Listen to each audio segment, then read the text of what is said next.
You know you live in the tropics when a bird chirps every 10 seconds. I wish hunting was a thing here. I'm kidding.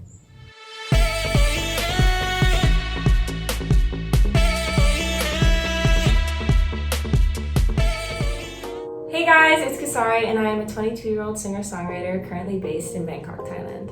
So a bit about me, I grew up in a bunch of different places and went to a bunch of different schools growing up. And so I'm just curious, where do you guys think I'm from? Just from looking at me. I've gotten like the strangest or most inaccurate answers ever, so I'm really interested to see what you guys think. Just do like a Jeopardy sound or something. Is that even the Jeopardy song? I don't even remember. I watched it with my grandma. I'm actually Thai Chinese American. I was born in Hong Kong and I lived there till I was around 13. And then I came to Bangkok to finish up middle school and high school. And then I moved to the US to study at uni. And I went from NYU, what's up? And I studied music business there. I also lived in London for a little bit while I was studying abroad, which was super, super fun. But when I was living in the US and in London, I would get like Spanish, Greek, Brazilian, Mexican, and I was just like, oh no, I'm actually, Chinese. I don't know, they'd be like, are you sure?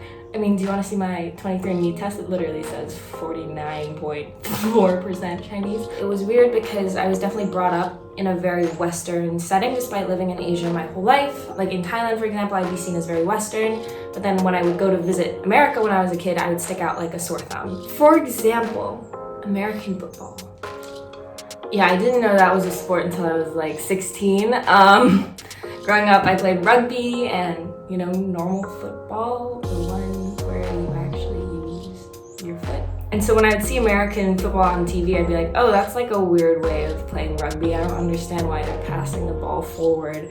I would also say weird words, I guess, to Americans that I'd be given a lot of shit for, like aircon, trousers, taking the piss, which means you're joking. I did not consider myself American, and that's the whole thing with third culture kids, right? And so TCK, for those of you who don't know, is someone who is raised for most of their developmental years in a culture or environment that's not of their parents. And so for me, even though my mom is Thai and I lived here for 5 years, before that I was in Hong Kong for 13 years and neither of my parents are from there. First thing I was asked when I got to uni was like, wow, your English is so good. It's like, yeah, I learned it while I was learning Mandarin at the same time growing up as a kid. I was fluent in English my whole life. That's the only language I've really been fluent in. And I didn't live in an English speaking or like an English native country until I was at uni when I was in New York.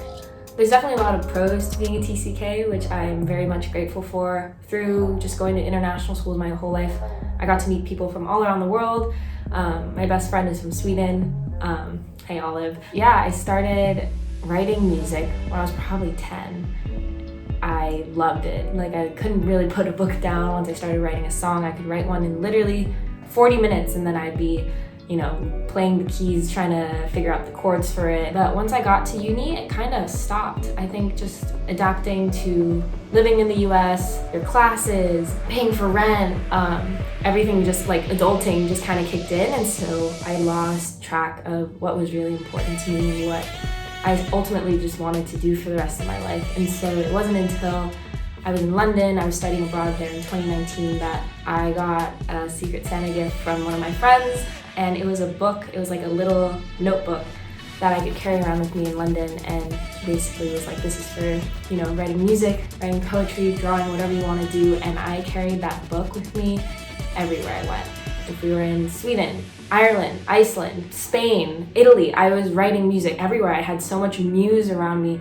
And I wrote 16 songs in the 4 months I was there. That's insane. That's like one song a week, but I just had so much, I guess, bottled up inside of me from the 2.5 years I wasn't writing at uni. And that's the music that you're hearing now that's being released on my Spotify, on YouTube. March obviously was when COVID hit, and I guess that gave me a lot of time to really just reevaluate my life. And I had interned at places like music publishing management. I was majoring in music business. I was on the route to kind of work in that industry. It's so hard to find a job for anyone right now. And so what I decided to do was go home, make music, release music, and just have fun with it, because what do I have to lose? I guess the silver lining of the pandemic is, for me at least, that I I've been able to kind of realize what I truly want to do, and I do hope that I'm able to do this for the many years to come. I'm so happy. Thank you so much, every one of you who's like listened, streamed instead, or phony. It's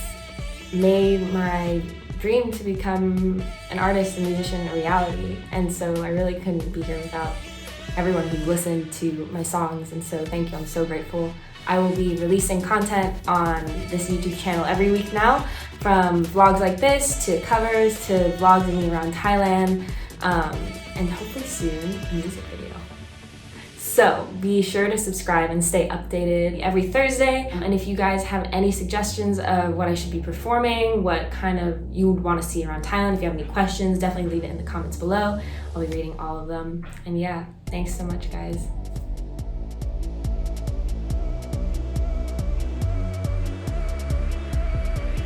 Hey guys, so I'm going to be posting on this channel every Thursday, so make sure to subscribe. Next Thursday, November 19th, I'm going to be releasing a single with my friend Dean called A Christmas 2020. It's out Thursday, November 19th at midnight EST time. So stay tuned for more. Thanks, guys.